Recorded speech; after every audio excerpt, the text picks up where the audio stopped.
this documentary, what was it about 2000 AD that you just thought, I've got to do a documentary about this? Oh, fuck. What was it about 2000 AD that made me want to make a documentary? So, like, I would have bought a few copies of it when I was a little kid. And, you know, like, back then, like, I'm talking about late 70s, early 80s, there were so many comics, and I'd just buy a different one every week. But then when I'm like 11, 12, 13, and I'm at school, and I start meeting kids who are into, like, fucking punk and, you know, other interesting things. My first exposure to that. So I'm around at a mate's house, and he pulls out a drawer, and he's got all these 2000 ADs, and they've got this guy with the massive boots, this fucking cop guy, and this alien who's fighting the humans, and these, like, mutants who are, like, bounty hunters, and all this crazy stuff. And it changed my life. What are you going to say? So when you get to this point where you're like, okay, I'm going to make a documentary, was there kind of an epiphany for you? An epiphany? Yes, there was an epiphany. There was. I mean, you know, there's a point where you just go, I tell you what would be a good idea. Let's make a documentary about 2000 AD, because nobody else did that, and it deserves one. And it's something amazing which touched not just me, but a lot of people I know, a lot of my friends and stuff like that. And I think pop culture at large owes a debt to 2000 AD, which is what we cover in the film. And then there comes a point where, you know, you're just chatting about it, but then if you tell enough people, it becomes something bigger than just you. So then you're making it, and then it's actually happening. And then you have to start emailing people and going, can we get an interview with Pat Mills? Like, Pat Mills, can we sit down with you and come to your house? And he was totally cool. And people, you know, largely, you know, well, everyone that's in the movie was so supportive, because, you know, the creators and the fans of it who spoke to us really wanted to be a part of it, because they agreed. They were saying the same thing. You know, it's about time somebody paid a bit of respect to it, because it hasn't really been done yet. And when you're making a documentary of this nature, did you find that there was another thread of a story that you found within it through talking to people? Well, the early creators of the comic had, they were all a similar, like, ilk. They were all pretty political, quite left-wing guys, and they had, like, you know, really interesting political views. So what they did was, you know, there was this comic that a lot of them worked on before 2000 AD called Action, and it was really heavily on the nose, like political issues and stuff like that. And what happened was they kind of overdid it a bit, and, you know, we tell the story of Action and its demise in Future Shock, but basically it got canned. So what they did was they retreated it a bit and decided as a group to write the same type of stories, but in a science fiction setting, which gives you like a subversive subtext.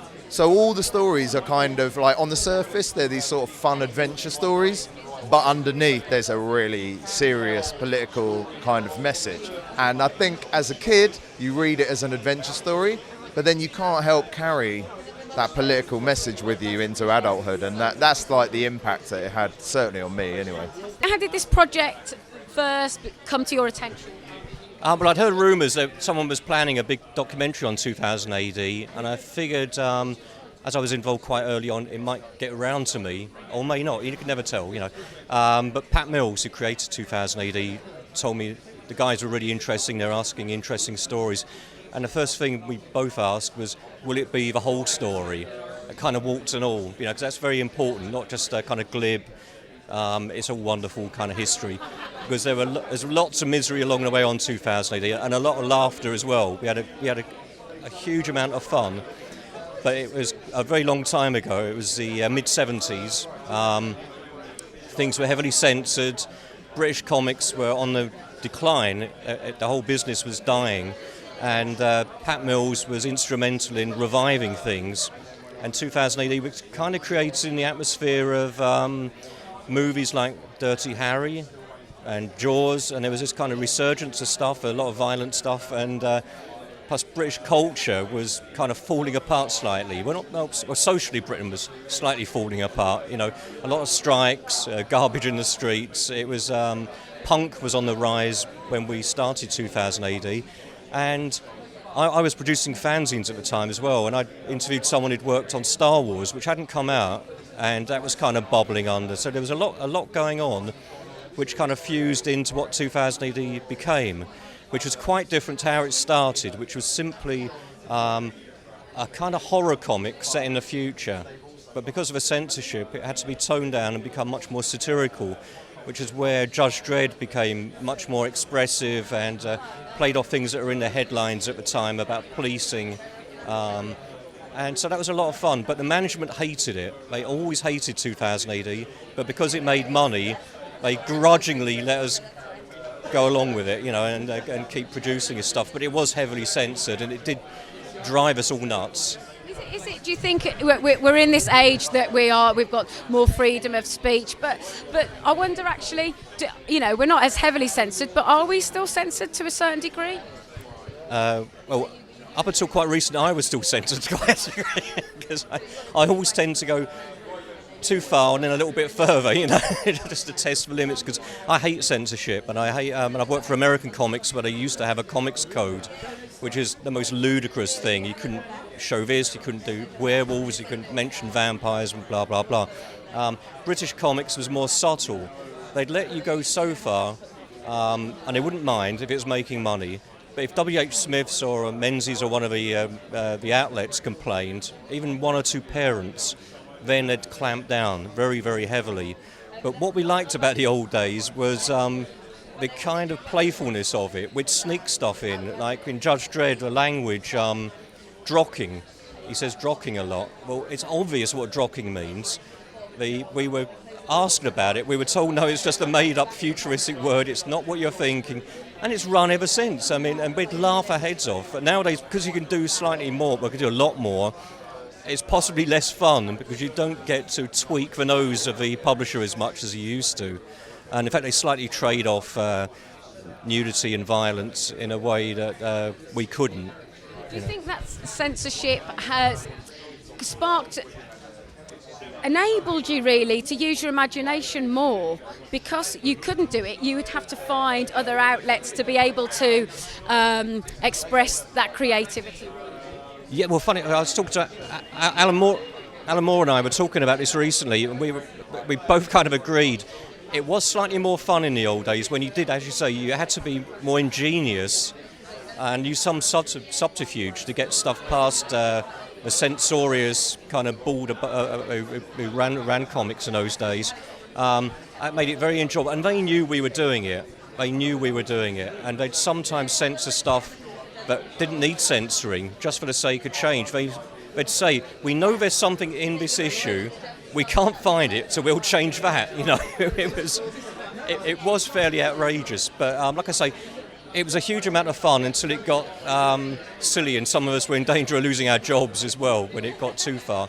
But like I say, it was the misery of 2 or 3 parents having the power over a comic that was selling 150,000 a week or something in those days. That was alarming.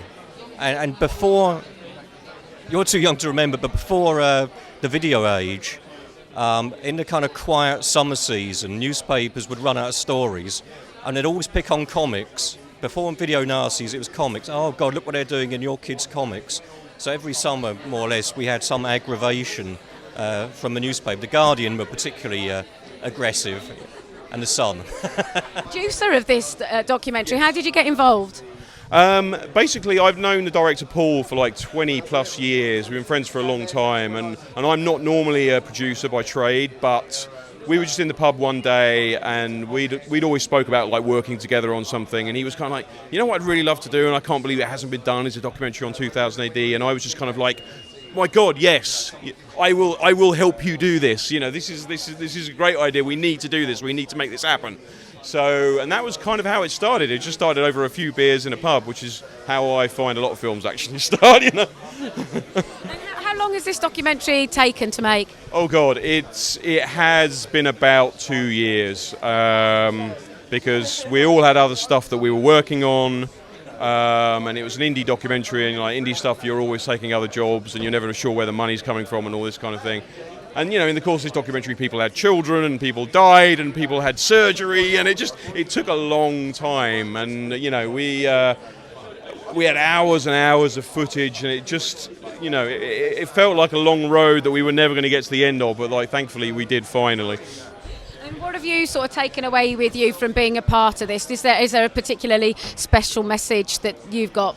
I think it was partly for me. It was like making this film. It was on something that I grew up with, and that was like a big influence on me. And like meeting the people behind it was just like they were.